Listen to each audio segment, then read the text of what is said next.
everyone. I'm Rachel and I welcome you all to the Executive Corner Expert Talks. I'm here today with Mr. Tony Barton, Chairman of King River Resources.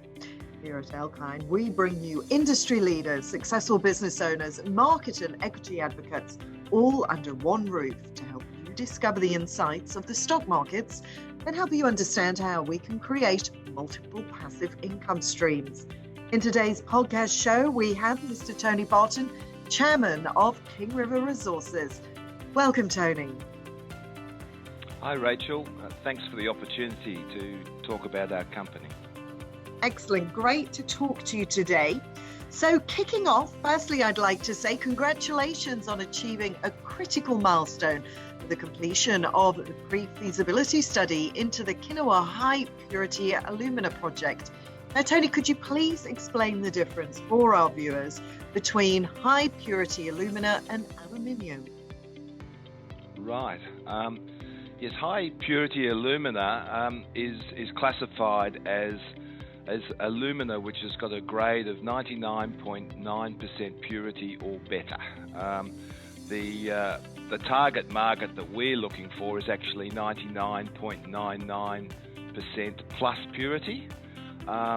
So it's important for use in the high-tech industries, electronics and those sorts of things. The main use currently is in LED lighting. So your listeners will be familiar with those lights which last up to 25 times longer than normal lights. And they are also, the HPA is also used for scratch-resistant glass in electronic instruments like the faces of your iPhones. The big future, however, will be the making of lithium-ion batteries for vehicles, as the high-purity alumina coatings on the separators in the batteries, also covering the anodes and cathodes of these batteries, will stop them from overheating and potentially catching on fire. All electric vehicle manufacturers in the future are targeting smaller, lighter, but higher energy densities in their batteries to enable electric cars to travel further without recharging.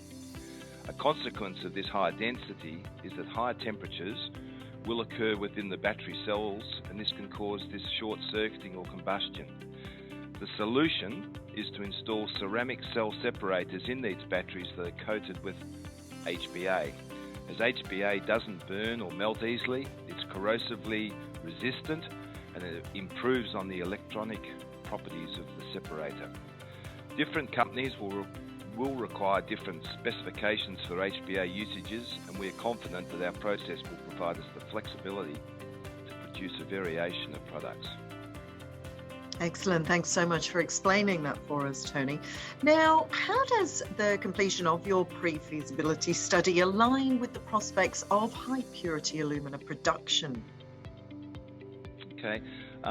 Look, I'd encourage your listeners to review in detail our pre-feasibility study that was released on the ASX on June the 15th.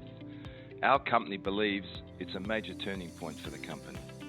The key points of the study are as follows. The project was designed to produce 9,000 tonnes per year of this 99.99% purity aluminium oxide. The capital cost of building the project is estimated at $203 million. The pre-tax operating cash flow is estimated at $190 million annually. The internal rate of return over 50%. Net present value has been estimated at over $1 billion. These are clearly very attractive financial metrics. The pre-tax profit margin has been modelled at 72%. So this is a product that sells for around $24,000 US a tonne at the moment, and our cost of production would be in the order of $6,740 US a tonne. That's absolutely amazing. So now, after this study, what activities are in the immediate pipeline for you? Okay, well, to build a project of this nature, we're required to scale up to much smaller pilot plants to mitigate risk and produce product samples to entice potential customers to make offtake agreements. We've commenced the construction of a mini pilot plant at the existing laboratory facility we have in Perth, and in coming months we'll start construction of a bigger pilot facility in a new area of Perth. These pilot studies are important to identify and solve any issues that may arise from the continual operations of such a chemical style of plant. For example, things like corrosion and filter blockages and those sorts of things can occur, and we obviously need to build that into the designs to make sure that's not going to be a problem on a larger scale. The pilot studies also give us flexibility to better optimise all the steps in our process, with the purpose of potentially making the costs lower and the operations simpler. The secret to success in these high purity markets is to be able to consistently and reliably produce a product that is true to specification. And in our case, that's 99.99% purity. So there's a very, very small margin there. You must not have any contamination. The King River Resources SPIWA project covers Australia's largest vanadium in magnetite deposit, hosting substantial resource potential there. How is the company planning to advance on that front? Okay. Well, this project is located up on the fringe of the Kimberley. It's a massive project. Hosted in a titanomagnetite, we have the largest open-cut vanadium resource in the world. It's been measured at over 4 billion tonnes open-cut. We've spent many millions of dollars on various economic studies to identify the best avenue to be able to develop that project.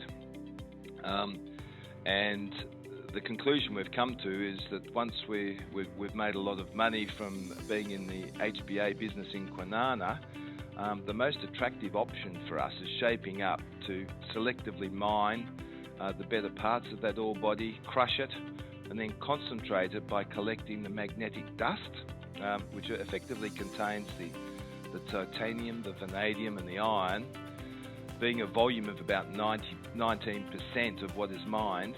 And then that could be shipped down to Kwinana, where we've identified a different process route, which is using sulfuric acid to dissolve the metals into solution and eventually produce a high purity vanadium and titanium product. Excellent. And as you're probably fully aware, gold prices have once again firmed up.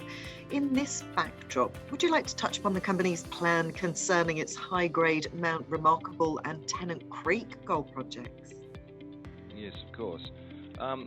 Well, look, Mount Remarkable is located up near the SPIWA project. It's a new discovery in the sense that it's a new play on gold. We've found high-grade gold up there in a epithermal, low sulfidation epithermal system, it's called. The area that we've got these leases has only previously been explored extensively for diamonds because it's up near the Argyle diamond mine. But in the last couple of years, we've had intersections. Well, the best one was 4 metres at 113 grams a tonne gold, including a metre of 346 grams a tonne gold. So it's a very unexplored area. We feel as though we understand the geology there. We just, until recently, we haven't had the financial flexibility to drill it as much as we'd like, and the COVID situation the last 12 months has prevented us going up there near the Aboriginal community. So that's an exciting area we've got. The other area we've got is Tennant Creek. Now, Tennant Creek is a town out in the middle of the Northern Territory. It's famous for being probably one of our richest gold fields, measured by the tonnes mined and the average ounces recovered. But poor old Tennant Creek's been caught in a couple of bad cycles. It was originally discovered in the First World War. A lot of the people went off to war. Second World War, then the gold standard came in, and it's never really been properly explored. Now, we've got something like 9,000 square kilometres of leases to the east of Tennant Creek, and recently Rio Tinto and Newcrest have pegged very large areas further east of us. Now, we've done enough work to know that the host rock at Tennant Creek, which has been the host of some significant copper and gold ore bodies, the same host rock exists over our ground. It just needs to be properly explored because it is a very remote area. In the medium to longer term, from a King River point of view, I think our focus is going to be on being a specialty metals producer. So we'll start with the HBA, and then we'll move towards the high purity titanium and vanadium. And I think you'd appreciate that having these gold interests, it doesn't fit ideally into the same structure. So once we've added value with our gold interests, we'll look to spin them off into a different company. And your company has such exposure to such diversified commodities. Do you believe this adds more firepower to its asset portfolio? Look, at the moment it does. And the reason I say that is because, with commodity cycles, there's always something going up and something going down. And having the spread that we have, where we are exposed to the emerging electrical vehicle battery market with those assets at Kwinana and also the ones up at Speewah, those metals, the titanium, the vanadium, the high purity alumina, and what have you, that's good. But also the gold, 6 months a year we're able to do drilling for the gold, and if we keep getting good results, then that gets shareholders excited as well. But as I touched on earlier, longer term, I think professional investors want to see their companies focused in one specific area, and the mix at the moment, it works for us in terms of keeping news flow, keeping the ball bouncing. But in the longer term, we do need to structure it differently and tidy it up. And Tony, how do you see King River Resources positioned to create value for its investors as compared to its peers? Okay, that's a great question. We've looked at, there are probably, I guess, 10 different groups around Australia that aspire to be in the high purity alumina market. Many of them are developing clay deposits and concentrating clays and using an older technology to try and recover high purity alumina consistently. But our closest peer and our most respected peer is a Queensland-based company.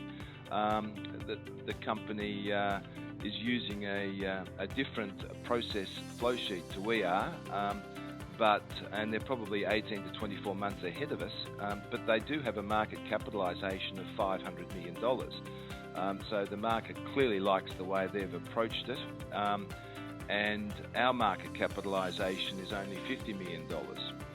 And that's including our cocktail of other assets, which we believe are quite valuable. So we're hoping that as the next 6 to 18 months transpires, that gap between our most respected peer and ourselves is shortened somewhat.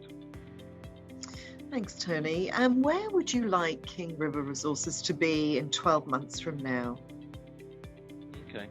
Well, in 12 months' time, I'd certainly be expecting that those pilot programs would be completed. The 2 pilot programs completed. We will have ironed out any bumps that are identified in that process. We will have produced product to be able to send around the world to potential customers. Hopefully, we will have completed some offtake arrangements with people.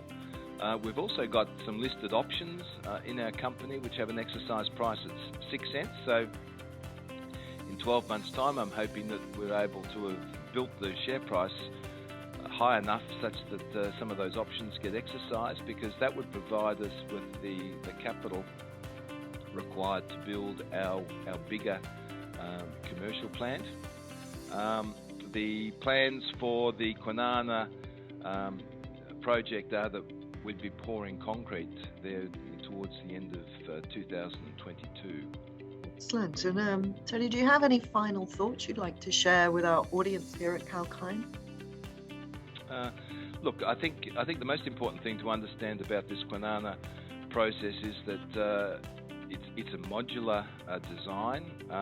The front end of our process is quite simple. We basically precipitate the alumina crystals out of solution, then we recrystallize them a couple of times just to purify it, and then it's baked.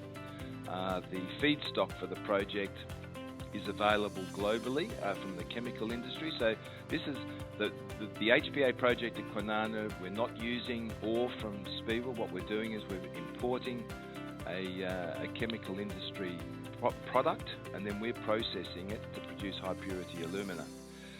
So I think that's important because we have a very simple process. We know that we are getting involved in the business when there's other people in front of us. So it means that we need to get cracking. We probably need to be quite aggressive in the manner with which we decide to commercialise it. So after we've totally sort of de-risked this pilot program, we'll be certainly considering things like licensing out of the technology and joint ventures and those sorts of things. Excellent, Tony. It's been absolutely fabulous chatting with you today. Thank you so much for a very informative interview there. With that, I will sign off for today. Watch this space for more. Till then, stay apprised and invest wise with Kalkine.